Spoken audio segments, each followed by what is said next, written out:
Hi guys, Fleet Feet back for another War Selection video. We recently had this handsome thing over here, the 8v8 Mega Tournament, where a whole bunch of teams ended up playing. My team ended up playing as well, and once again, we were defeated by the IR clan, the Chinese stack that plays pretty consistently and plays pretty well as a team overall. So congrats to IR, and thanks for playing everybody who was in the tournament. It was a lot of fun overall. I certainly enjoyed it.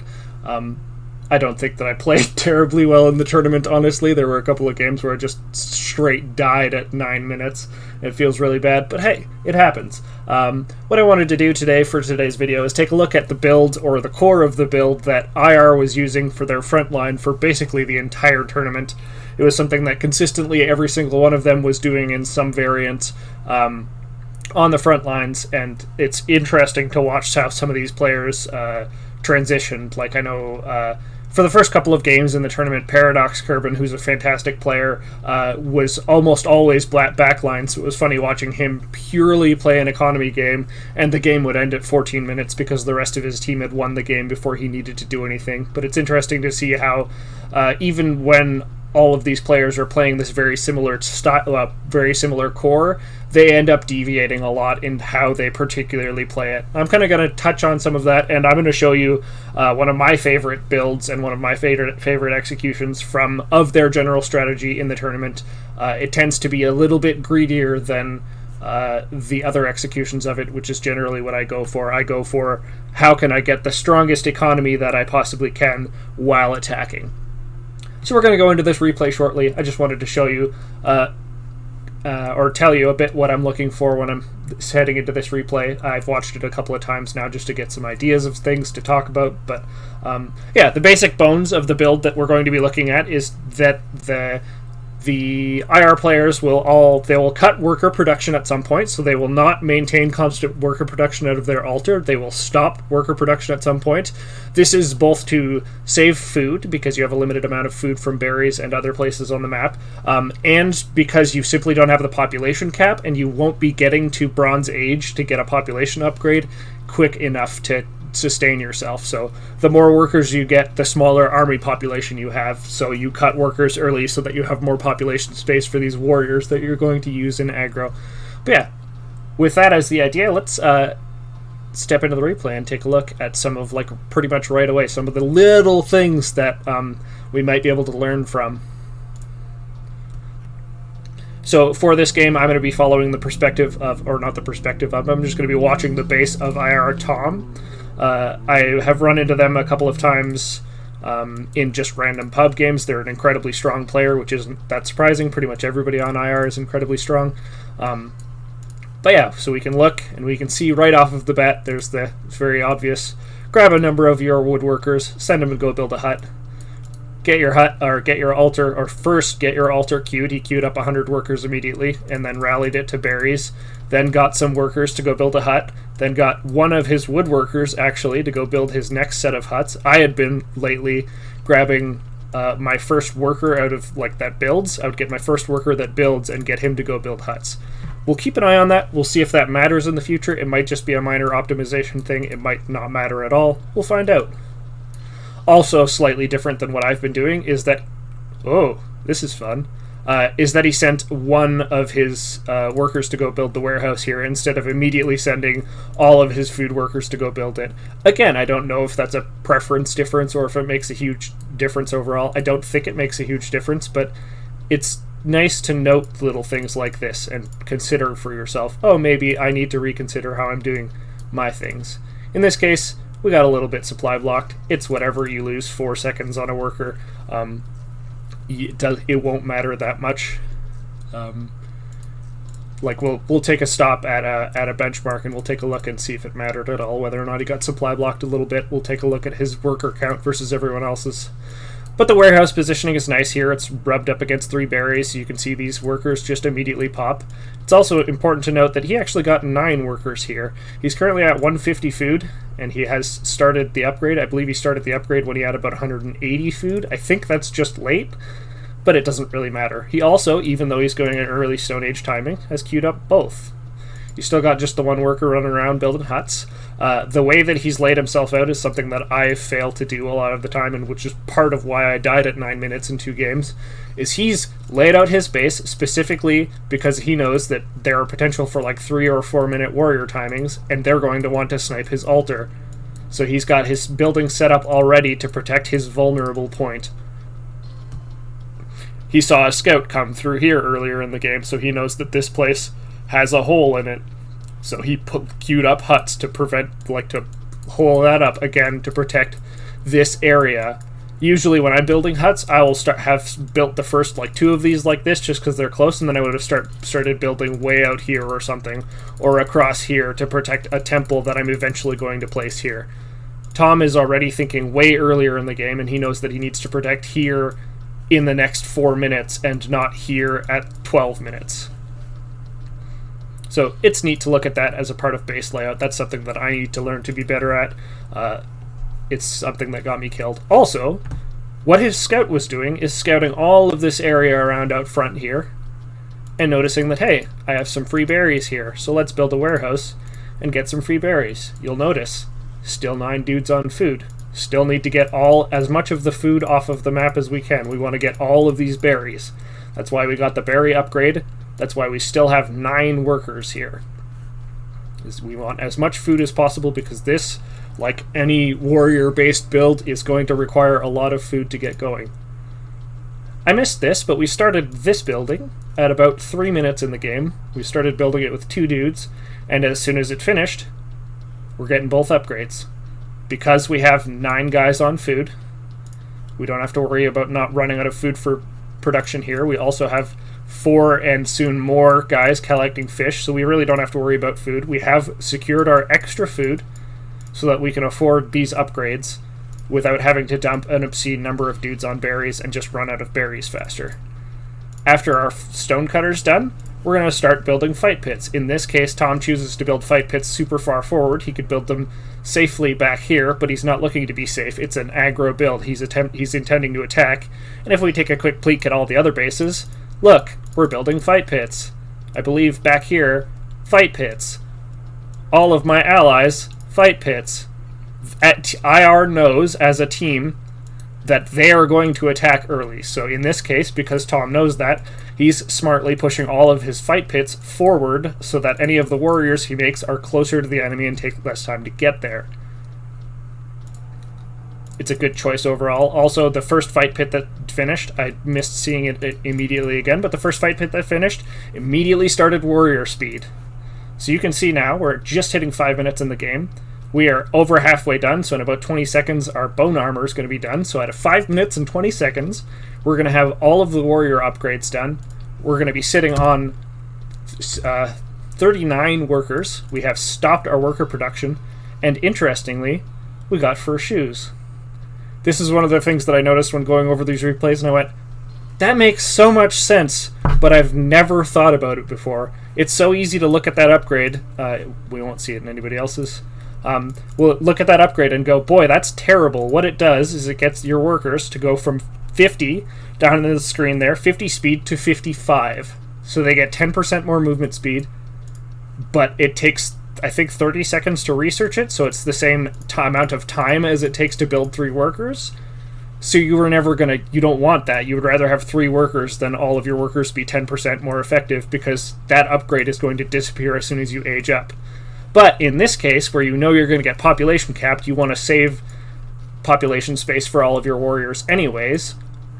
It makes sense, because you're going to cut workers to get that fur boots thing that I've basically never gotten, because it makes all of your workers that slightly little bit more efficient, and importantly, it makes it go from 65 move speed on a warrior versus 55 move speed on a worker if you get attacked. So they are 10% faster defensively as well as in terms of economic resource gathering. I think that's a big important deal. If he gets attacked by some stone warriors that for some reason come up this angle and he doesn't immediately have units here, he has an easier time running away with his workers because his workers are faster. It's just a really cool little thing that I hadn't thought about before. But yeah, let's actually go back here a minute. Here we can see As for what the tactics of what the Warriors are doing, it'll be hard to assess because I don't think that in almost any case you are going to be playing in as coordinated a situation as IR is, where they can talk to each other and know, okay, we're going to do this and that. You can see that he's already opted to go for the next base, and he knows his allies are going to be able to wipe this out. So that level of communication will be there. Also, typically when you do a build like this, if you're just playing random team matches, you don't know what your allies are going to do, and you don't know, or they won't be joining forces with you, so it'll be harder for you to have as much impact. Part of what's going on here is how IR plays as a team, and they're all doing things together, essentially. So I think Big Bad Wolf and... no, Ook is over here. It's like they tend to send 2 or 3 players at one specific player, and tend to avoid doing, well, what Big Bad Wolf is doing in this case, where they send just one player at something. Obviously, Big Bad Wolf is a good player as well, so he's going to be able to tell if he can do damage or he can't do damage in a situation, and he'll just move his warriors away and fight elsewhere if he's not going to do damage there. But yeah, let's actually exit out of this replay. Let's back up a little bit. Let's go take a look at and start getting benchmarks for ourselves for what the game looks like at 3 minutes from some of the best players of the game. So we're not going to spend a lot of time going over everything again. We're just going to go back to Tom, just because we're familiar with it. We're going to pick up the speed. We're going to zip ahead to 3 minutes in the game, and then we're going to start looking at everybody's spaces. Just see what it looks like. Unfortunately, due to a bug, the UI won't update when you're in F1, so you'll see I have, we're at 29 workers here. Can I math? That's 28. We are at 28 workers. We're still producing workers. We know that he's going to get to 39, but he has 28 workers at 3 minutes and 2 seconds. If we were to go to another player right now, let's pick another, I don't know, let's look at Big Bad Wolf. So he's got his stonecutter down. His stonecutter's almost, or is done. He hasn't secured any extra food that we can see, so he's doing a very similar build to what IR Tom is doing, but I believe that he's also, no, that hasn't updated yet. Let's see if he's, yeah, so he's at 27 workers instead of 28, so he's lost another worker over. He's actually, because he doesn't have any other secured food, it looks like he's on 12 or so workers on food. I think these guys are going to go pick up wood. But you see, he hasn't secured extra food, he hasn't secured extra fish like Tom has, so he's just got more dudes on berries, so he's going to get through this faster. Chances are he's going to get up fight pits faster and go find some boars or something to slaughter and then go collect food from there. But he's at 28 now. Keep in mind that we're 10 seconds ahead, so we're plus 1 worker if they're building them on top of whatever we were before, but let's go take a look at Ook's space. Ook's got his temple queued up. He's only going a stonecutter and a fight pit. He hasn't started his leather shoes on there. But he has 28 workers, 29 workers now, so he's only like half a worker behind what Tom is at. And you can see in Ook's case, he's only got 2 more workers queued. So we can expect that he's going to put up a bunch more fight pits. He's unfortunately supply blocked quite hard right now, but hey, it happens. We can expect Ook to probably want to put up another 3 or 4 fight pits, because if he's cutting workers in 2 workers, he's going to have a whole lot of extra supply for warriors, and he's going to need more than 1 fight pit to get there. Yeah, so we're seeing, at this point, 29, it was 28, I believe, and 28 as well, so Tom's a tiny bit ahead in workers. He only had that one section where he was supply blocked at 18 for a little bit. He's never run out of food. It might be just a slightly cleaner execution. Which is all well and good. Let's take it forward another minute or so and do another look at the same basis and just see. So, in the case of Tom,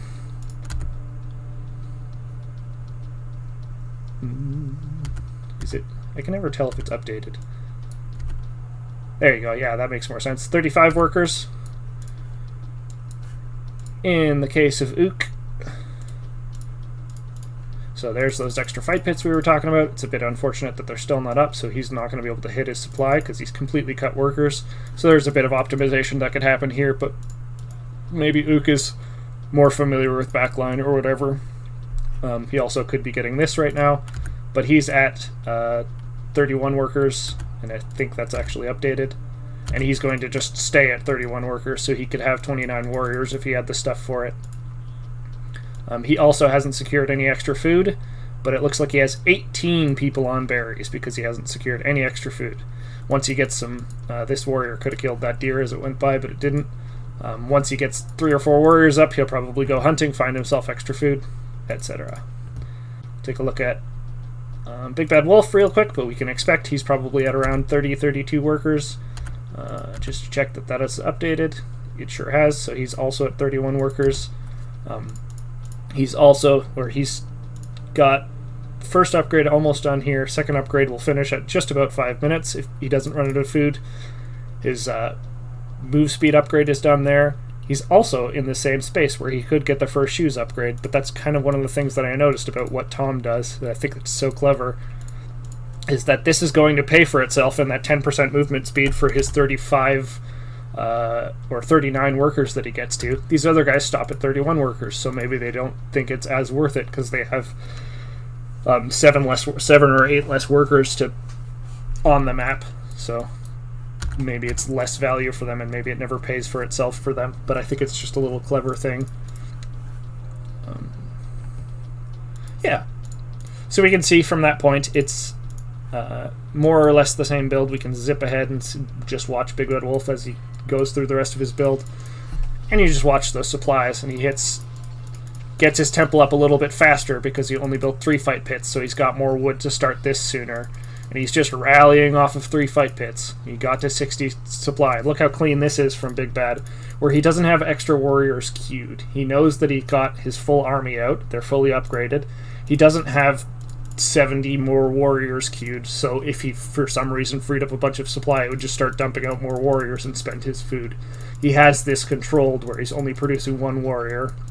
If we go look at Tom in the same situation, I think that Tom has some 25 to 45 things queued in here. So basically, anytime he has supply available and has food, it'll immediately dump most of it into warriors because he's got 5 fight pits going all into warriors. It's not necessarily a bad thing. It can just be a bad thing if you're not prepared for it. He also has more freedom to do it because he had these 3 different fish spots, so he had an extra 1,500 food worth of fish. So he's less concerned about that. In Big Bad Wolf's case, he doesn't have any extra food. He's out of berries.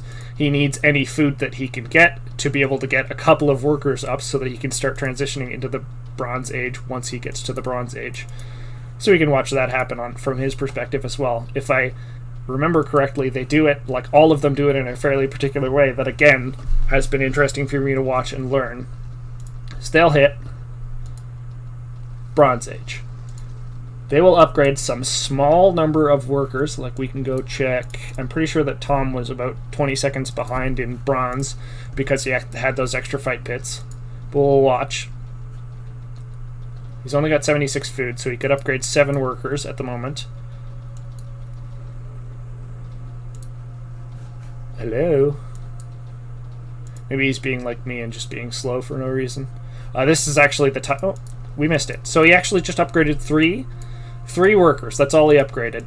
Because if you were to look at these guys, because he got the warehouse upgrades earlier in the game, Stone Age workers collect at 1.2 for wood. These Bronze Age workers still collect at 1.2.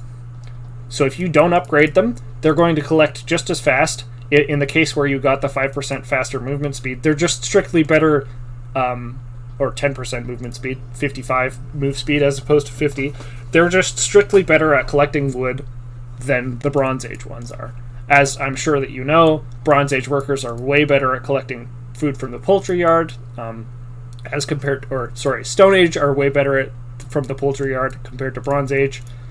So I think this is kind of a neat, clever little thing where the only ones that you need to upgrade are ones that are going to be collecting bronze, and until you need to actually get to Iron Age, when you need to have a certain number of Bronze Age workers. So just upgrading a tiny handful instead of all of them at once for no gain is a neat little optimization here that frees up food for when you get your population upgrade. and want to start spamming warriors again, you have that food for warriors. You haven't spent it on upgrading workers that don't actually give you any benefit for being upgraded. Let's take a look just real quick at Tom, see if he does the same thing. So Tom, Bronze Age, finishes. Grabs a collection. He's got 600 food, so he could easily click this button and upgrade all of them at once. Does he do it? No. He upgrades, what, 8 of them? I can't tell through the trees. Yeah, 8 of them. Then he tells them to go build a building. He'll probably tell them to go build, what do you call it, piers, at some point in the future. But let's look at how he sets up his food economy from here, considering he's got 5 fight pits, so he's set up for a mid-game transition into just thundering warriors for the rest of the game off of a population cap and 5 fight pits.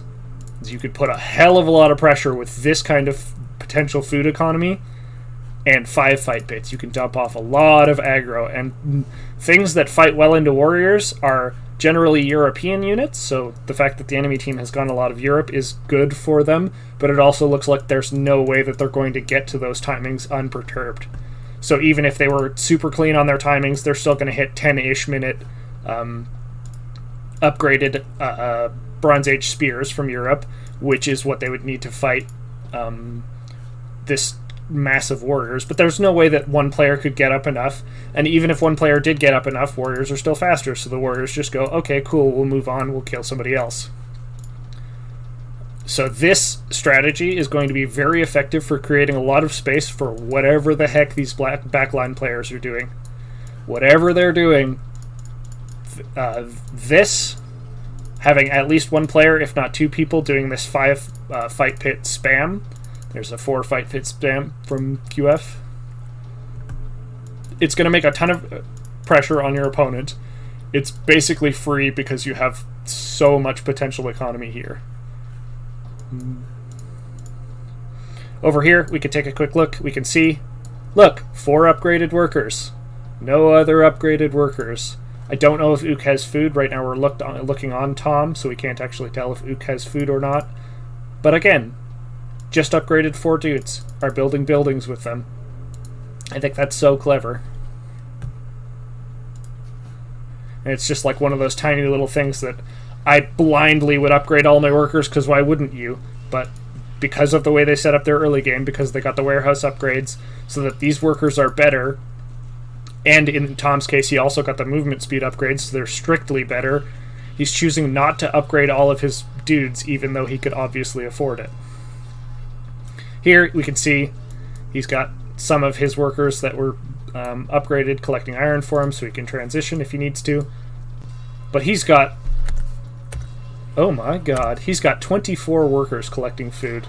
So he's just got an insane food economy. You can see at this point in the game, we're 13 minutes in the game, he's still Bronze Age, that's not great, but IR at this point, given the map, is pretty convinced that they're going to win it. So basically beyond probably 8 minutes in the game, they knew, and IR Tom knew, hey, we're going to win this game. We don't need to transition into anything fancy. It doesn't matter if I bank shit tons of resources. I don't need to go for a really clean mid-game timing. I can just spam dudes off of fight pits and we'll win. It'll be fine. Yeah. So that's kind of what I wanted to show. You can see around the map, they're all doing the same general build, and they all have the same general idea for executing it. Tom ends up cutting at 39 workers, so he has a stronger economy. Like if we do the cycle right now, he's got 45 workers. Ook cut at 31 workers, so instead of cutting at 39 workers, he cut at 31 workers. Let's see how much more in damage his economy is. So he's got 3 less workers at this point. God, I'm actually the most NA at math. He's got 4 less workers at this point. He also has way less robust of a food economy, which suggests to us that he's not just spamming off of these forever, but he still is. Excuse me. While we're at it, let's take a look over at Big Bad Wolf, the other player that we've decided to follow this game, see how he's doing in terms of worker economy. He cut at 31. He's also... oh no, he's at a full 48. Damn. So he must have just, yeah, oh, that's why. So you'll actually see a lot of, one of the transitions that the IR players did is exactly this. One of them is this, where you just go for warrior spam in the mid-game. Once you get your food economy up here, you could just dump warriors out of as many fight pits as you have, preferably 5, if not more. Another one that they do is they just delete their fight pits, which is why we can see the rubble from them here. Build a bunch of stables, up to 10 stables, I think is the most that you can sustain. Once the first stable is done, immediately start the, well, depends on what you're going. Usually it's the taming a horseman with a spear one, because then you can go for a Ronin or a Sipak timing. As soon as that's done, you build horses off of here, and then set yourself up so that when you hit Middle Ages, you can immediately turn them all into Sipak. There's a different timing that IR uses quite a lot that has... actually, Naru probably did it and is probably pretty close to... Yeah, there you go. So it's optimized. Like, if it's completely optimized, it hits... it has your horsemen upgraded to either Ronin or Sipak at exactly 13 minutes. I think that's a video for a different day. But, yeah, this is... this little core here, this little core from 0 minutes to 8 minutes is just a neat little team coordination, super aggro build that kind of shows how... IR as a team ended up winning the tournament because of decent builds like this. Like us watching this build, we can see it's not perfectly executed. It's not 100% clean. They don't have to be. They're cleaner than most of the players that play the game, so you don't have to be 100% clean if that's the best that it is. But yeah, this little build gets you to... It usually starts rifling out warriors at 5 minutes and 20 seconds and doesn't stop unless you're pop capped. It does it while sacrificing the hell out of your economy, because all of these players cut workers into the 30 territory. But you can see that it very handily applies pressure to the game, sets up anybody in their backline to do basically whatever the hell they want, because they're just dumping units like crazy, and there's a ton of pressure because four players, if not more, are doing this. Like, we can see Ranho in the back is doing a slinger build. We saw his slingers earlier. So we have 5 players with units pumping off of fight pits by 5 minutes. It's kind of nuts, and it's why a lot of their games looked quite similar to this, where they just stomped everyone in Stone Age and took over the game from there. Yeah, I think that's all I wanted to say, and quite a bit more than I wanted to say. So with that, I'm going to call it there for the video. Thanks a bunch for watching. If you're looking for more content like this that's meant to be kind of educational and help you figure out the game and give you new things to try, please give the channel a follow, or subscribe? It's subscribe on YouTube. Give the subscribe thing at the subscribe button, wherever that is. Listen, alright? Find the subscribe button and then go press it, and that'll be good. Thanks. Catch you guys next week.